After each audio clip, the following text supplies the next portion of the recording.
I speak to you today as a sinner to sinners, as the beloved of God to God's beloved, as one called to bear witness to those called to bear witness. Amen.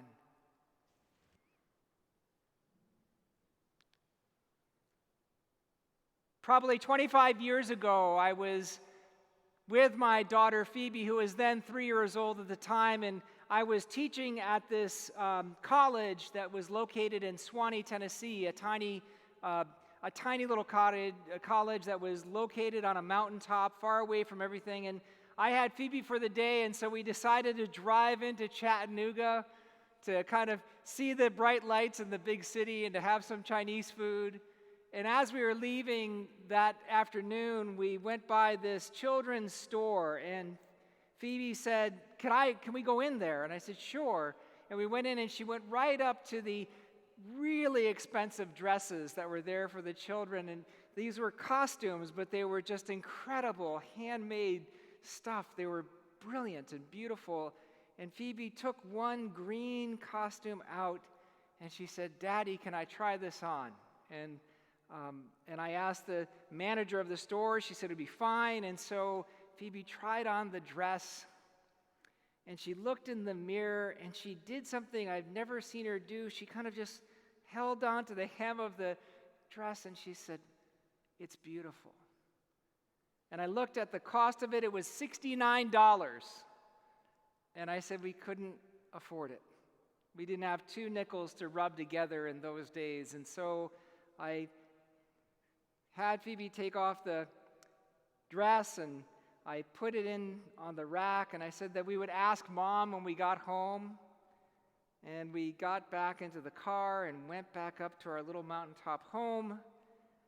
And the image of Phoebe standing in that mirror and holding on to the hem of the dress, it just haunted me the entire weekend. And Phoebe did ask Claire, and Claire was wonderful and maternal and firm, that we couldn't quite afford a $69 dress that she would grow out of within about 2 months.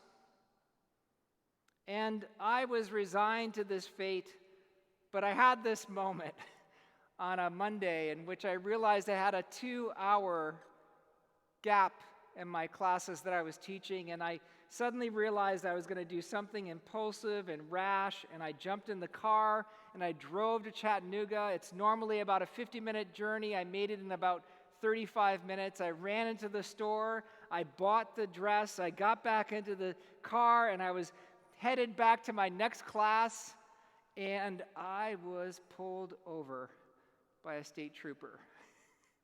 And I sat there on the road, and I thought to myself, this is a disaster. I'm going to miss the class, and everything's going to get out of whack, and people are going to get resentful, and I'm going to have to come home, and I'll ruin this whole idea of the surprise. And so he came up, and I rolled down the window, and I said to him, Sir,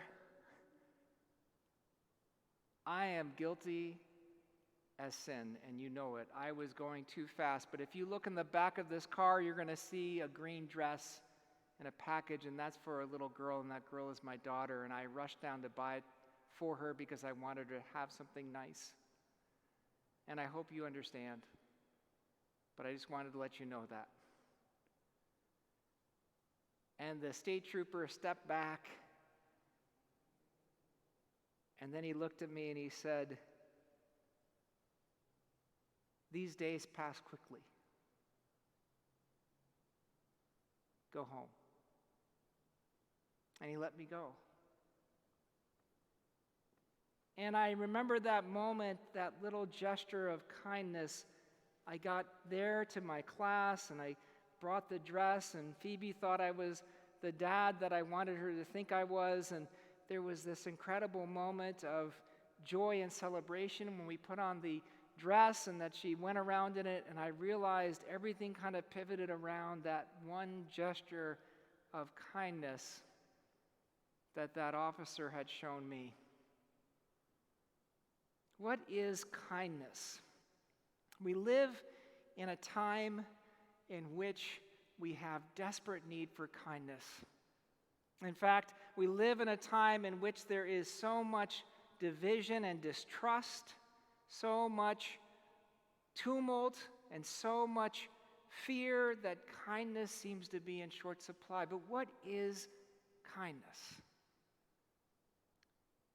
The young William James Jr. in 1902 went to see his uncle Henry James, who was the wonderful novelist and essayist, and he said, "Could you give me some advice as I'm going to school and I'm going to be on my own and I want to know what it's like to be in this world? What should I do and how should I be?" And Henry James said to him, "3 things in human life are important.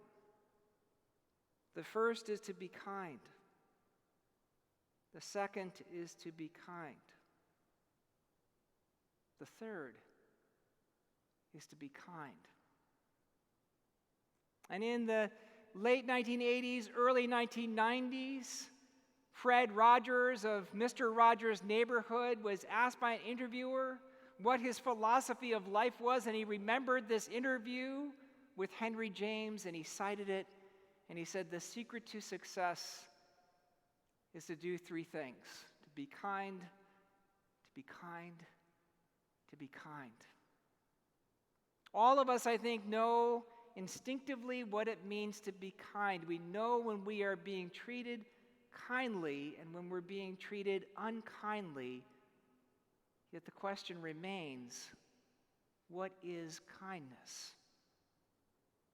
And I want to suggest to you today that kindness is a gesture that goes with the grain of God's mercy.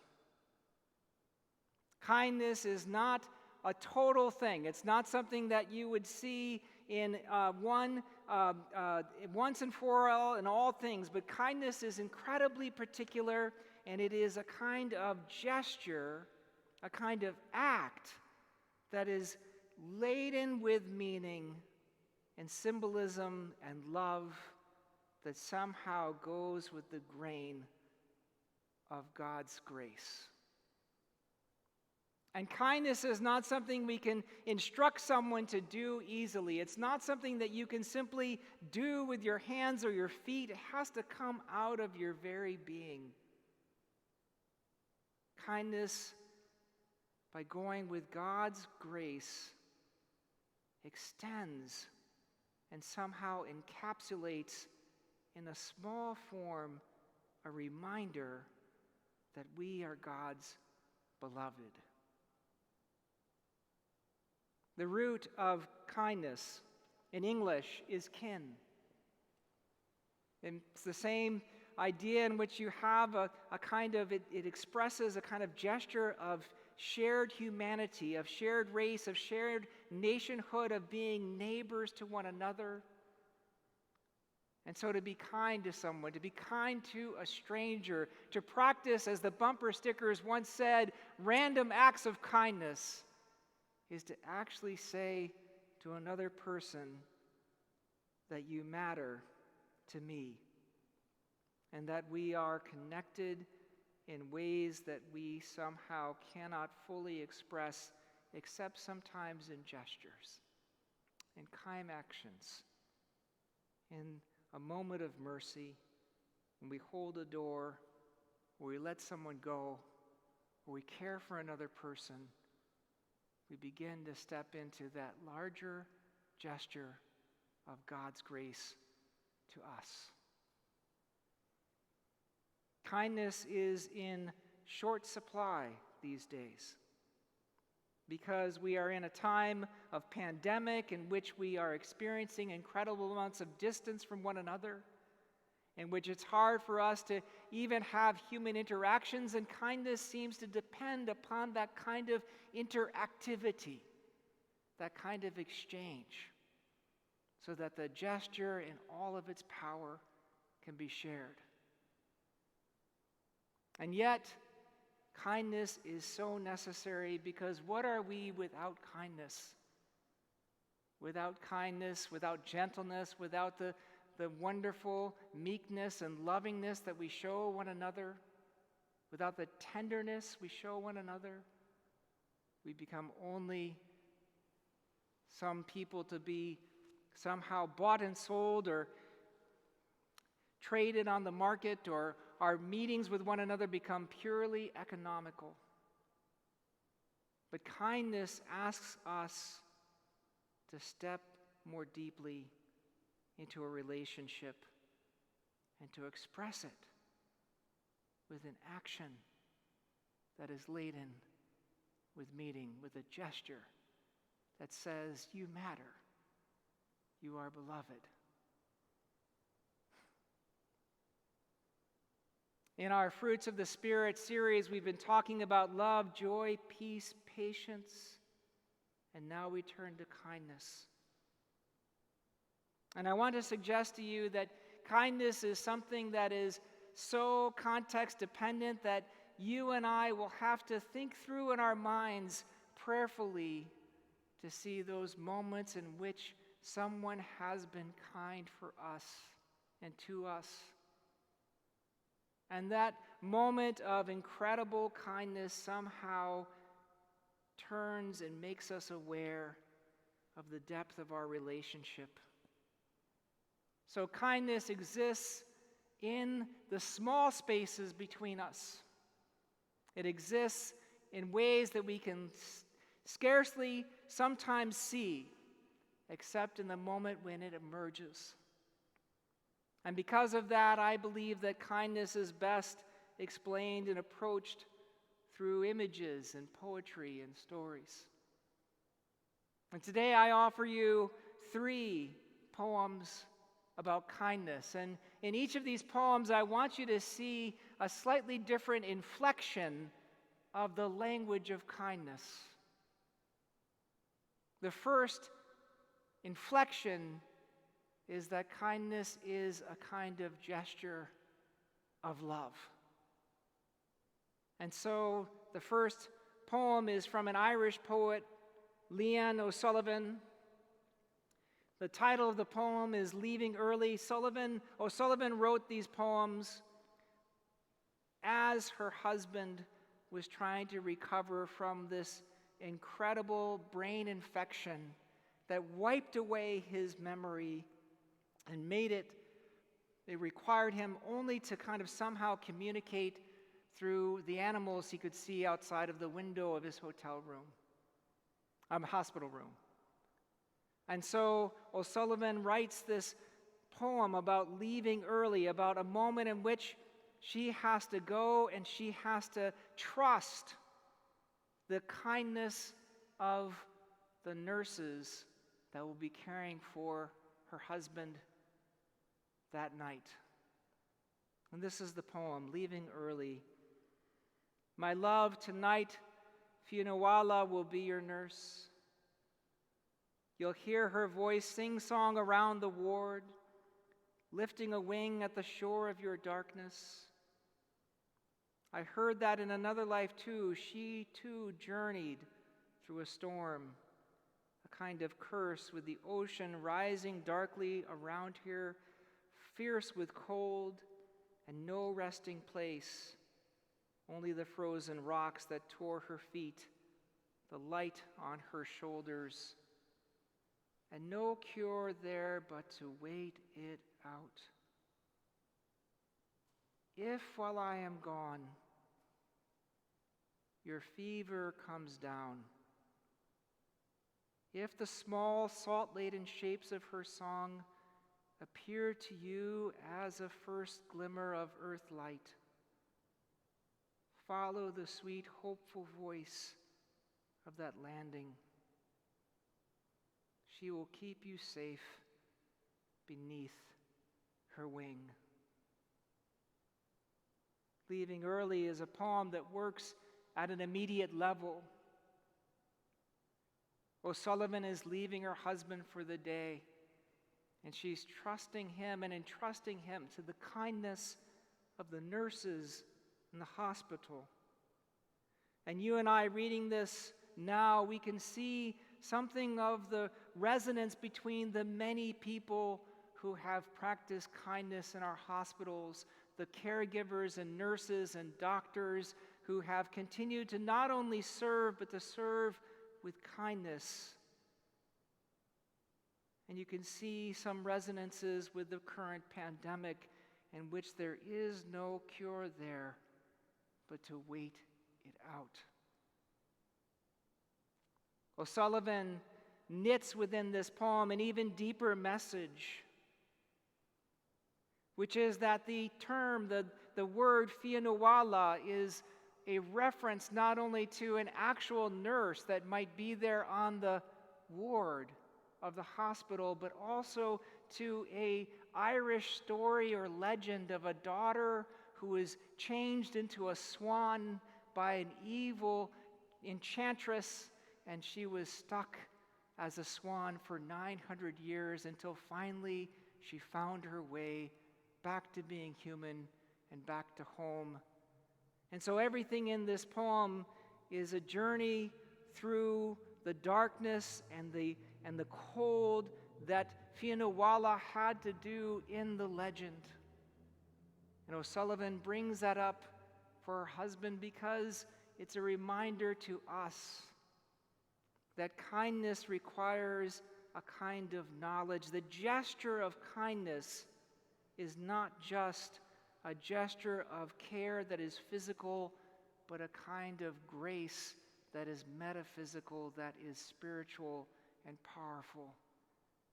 And if any of us are going to step into the kindness of love, we have to not only practice things with our hands, but believe them with all of our hearts.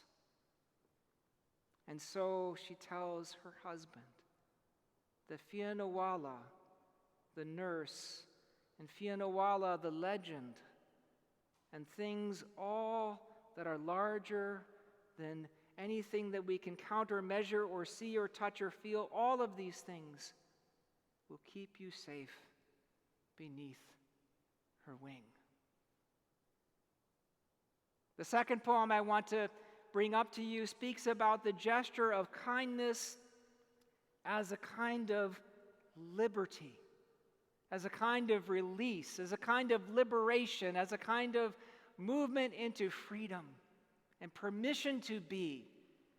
And this is by an Afro-Caribbean poet named Kai Miller. It's called Book of Genesis. Suppose there was a book of only one word, he writes, let, from whose clipped sound all things begin, fur and firmament, feather the first whale. And suppose we could scroll through its pages every day to find and pronounce a let, meant only for us. We would stumble through the streets with open books, eyes crossed from too much reading. We would speak in auto-rhyme. The world would echo itself, and still we'd continue in the round saying, let, and let, and let, until even silent dreams had been allowed. Miller writes from the perspective of someone who knows marginalization as an Afro-Caribbean living in England, of someone who knows marginalization as someone who is gay and a sexual minority. And so this word, let, is a word of kindness. It's a word of liberation. It's a word of liberty. It's a promise of freedom, and it's a prayer that all should experience that graciousness, such as I experienced on the way home with a dress full, on my way with a car full of a dress to see my daughter. The third poem is written by myself, and this is to speak about kindness as peace. Because so often when we are kind, we have to let go of any kind of return. So often when we are trying to be kind, we have to recognize the fact that we may never be acknowledged for the goodness we do in this world, and that the focus of our lives is to somehow follow in the footsteps of Jesus, who is the sower of the seed, as we read in today's gospel. And so this poem is called The Parable of the Sower. We will never know the good we do when we do it rightly. Forgiving is more than material. We must open our hands. We surrender all that we have, trusting the wind, the seed. We must even trust the soil, that it takes the gift we offer. Goodness cannot be controlled, managed to our satisfaction. We can only share what we have lost while waiting for the spring. You and I are called to practice a kind of kindness, which is a reminder of the peace of God, which passes all understanding. So peace, liberty, and love, these are all gestures that go with the grain of God's grace. And as you and I are called to do today in the gospel, we are called to let the seed of God's word dwell deeply within us, to open ourselves to God's presence in our lives, to be transformed and to be agents of transformation in this world.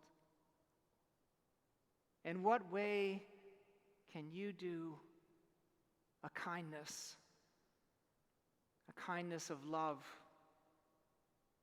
a kindness of liberty? Who needs to hear from you the words, "Let"?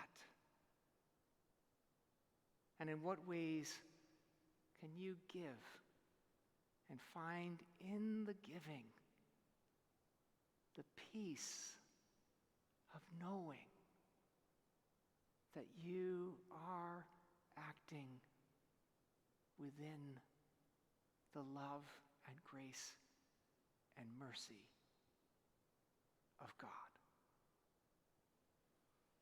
Amen.